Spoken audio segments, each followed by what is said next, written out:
Hello dear students, I am Manoj Bharti and I am going to teach chemistry to class 9th. In this video we shall continue our chapter number 3, water. Students, you already know that a solution is made up of two parts, solute and solvent. Now we shall discuss what is dilute solution and what is concentrated solution. A dilute solution is that one which has more solvent than solute, and a concentrated solution is that one which has more solute than solvent. Now, what is the definition of solution? A solution is a homogeneous mixture of two or more components whose composition may be gradually changed by changing the relative amount of components. Homogeneous means whose composition is uniform throughout. On the basis of components, we can say that if a solution has two components, it is binary solution. If a solution has three components, it is ternary solution. If a solution has four components, it is quaternary solution. In this chapter, we shall constrict our study only to binary solutions. Next one is true solution.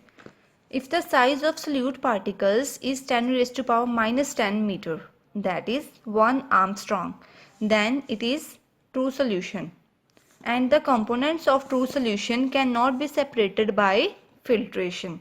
Next one is aqueous solution.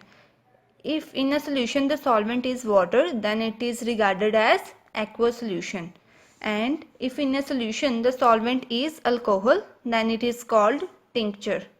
Tincture of iodine is iodine in alcohol, and tincture of iodine is applied on wounds and cuts to kill bacteria before applying the bandage. Next one is concentration of solution. It is studied on two bases, that is mass percentage and volume percent. Mass percent is equal to mass of solute upon mass of solution. Solution is made up of two parts, solute and solvent. So here we would put mass of solute plus mass of solvent into 100. While solving the numericals, make sure that the masses of solute and mass of solution are in the same units, so that the units cut out each other and we will remain with percentage. Next one is volume percent. Its formula is equal to volume of solute over volume of solution into 100. Again, volume of solution is nothing but volume of solute plus volume of solvent. Students, in the previous class you have already learnt about unsaturated, saturated and supersaturated solutions. If you have any doubts regarding this, you can see the video of 8th class chemistry part 2 chapter 8. Next one is solubility. Solubility is the extent to which a solute dissolves in a particular solvent to form a saturated solution. And if a substance has negligible solubility, it is called insoluble.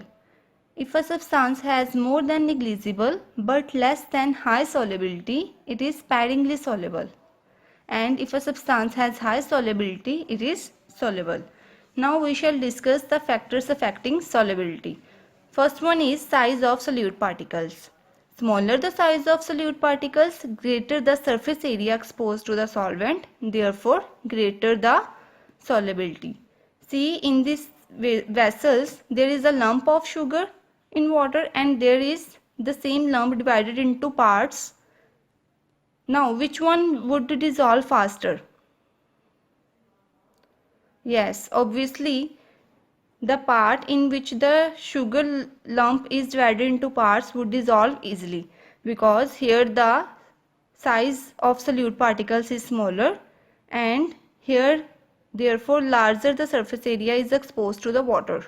Here less surface area is exposed to water, but when we divide the same lump into parts, there is more surface area that is exposed to the water, so it would be easily soluble, therefore its solubility is higher than this one.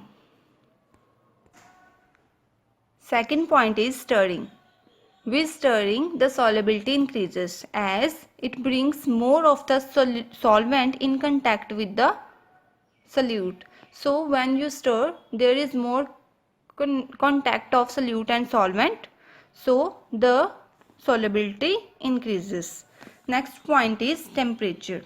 Students, with rise in temperature for a gas in liquid, the solubility decreases. But for the rise in temperature for a solid in liquid, the solubility increases because the kinetic energy of the particles increases and therefore solubility increases. But in gas, as you rise the temperature, the gas particles try to escape. Therefore, with rising temperature for a gas in liquid, the solubility decreases. Thank you.